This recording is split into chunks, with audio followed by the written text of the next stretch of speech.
დღეს აჭარის რადიოს 13 საათიანი საინფორმაციო გამოშვება წამყვანის არარსებობის გამო ეთერში არ გასულა. აჭარის ტელერადიო დეპარტამენტში გამოცხადებულ კონკურსში წამყვანის პოზიციაზე შესაბამისი კანდიდატი ვერ შეარჩიეს.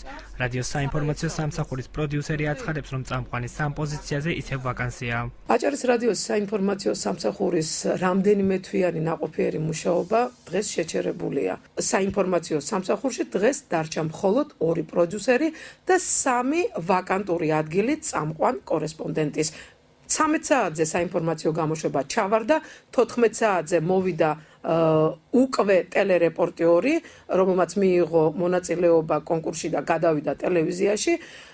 რაბედიელის და როგორ 16 რიცხვამდეც როგორ განვითარდება პროცესები არ ვიცი. აჭარის ტელერადიო დეპარტამენტში გამოცხადებული კონკურსის შედეგები დღეს გახდა ცნობილი. საინფორმაციო სამსახურის კორესპონდენტის პოზიციის დატოვება ხათუნა შუშანიძეს, შორენა იმნაძეს, ნათია ზოიძეს, მარინა მანჯავიძესა და ნატალია კიკვაძეს მოუხდათ. კონკურსის შედეგებით და ჟიურის ობიექტურობით კმაყოფილია ტელერადიო დეპარტამენტის თანამშრომელი ტარიელ ცეცხლაძე. მისი თქმით, იგი დააწინაურეს და საინფორმაციო გამოშვების დაგეგმა და თოქ-შოუს პროდიუსინგი ევალება. კონკურსის შედეგების მიხედვით მე გავხდი აჭარის ტელევიზიის საინფორმაციო სამსახურის წინასწარი დაგეგმების პროდიუსერი და თოქ-შოუს პროდიუსერი. შედეგებით კმაყოფილი ვარ პირადად მე და ვფიქრობ ზოგადად რო გადავხედე სიას, კომისია მიიღო ობიექტური გადაწყვეტილება. ეს არის ჩემი პირადი შეფასება. საკონკურსო კომისიის თავმჯდომარე კონკურსანტების პროფესიული უნარებით უკმაყოფილოა. თინა თინთვალიშვილი ჩვენთან სატელეფონო საუბარში აცხადებს, რომ ჟიურის პროფესიონალი კადრების შერჩევა გაუჭირდა, ამიტომ რამდენიმე ადგილი ისე ვაკანტური დარჩა. სასურველი იყო, რომ უფრო წარმატებული ყოფილიყო, იმიტომ რომ ჩვენ რამდენიმე ვაკანსიაზე სამწუხაროდ ვერავინ ვერ შევარჩიეთ.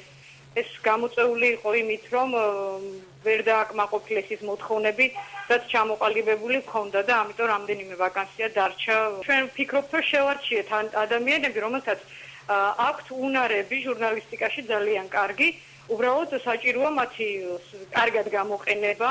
თუ რა შედეგები დადგება, ამას ალბათ რო გვაჩვენებს და ამას ყველაზე კარგად მაყურებელი და რადიო მსმენელი დაინახავს, იმიტომ რომ მე ვფიქრობ ძალიან მალე უნდა დაეწყოს ტელევიზიას, რომ იქ ახალი კადრებიც არის და საერთოდ ტელევიზია ახალ რელსებზე უნდა გადავიდეს ამის შემდეგ.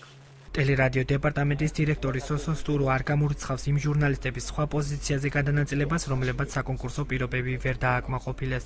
მისივე თქმით, კონკურსის ჩატარების მიზანი საინფორმაციო სამსახურის გადახალისება იყო. რაც შეეხება აჭარის რადიოს საინფორმაციო გამოშვებებს, სოსო სტუროას თქმით, იქ ტელევიზიის წამყვანები იმუშავებენ.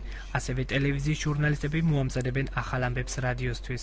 აჭარის ტელევიზიასა და რადიოში კონკურსის ჩატარების მიზანი იყო საინფორმაციო სამსახურის საინფორმაციო გამოშვებები უფრო მაღალ საფეხურზე ასულიყო, მუშაობდა მაღალ კვალიფიციური კომისია. ის პერსონალი, რომელიც ამ სტრუქტურაში ვერ მოხვდა, ჩემი აზრით, გამოცდილების მქონე და პროფესიონალი ადამიანები ტელევიზიამ უნდა შეინარჩუნოს.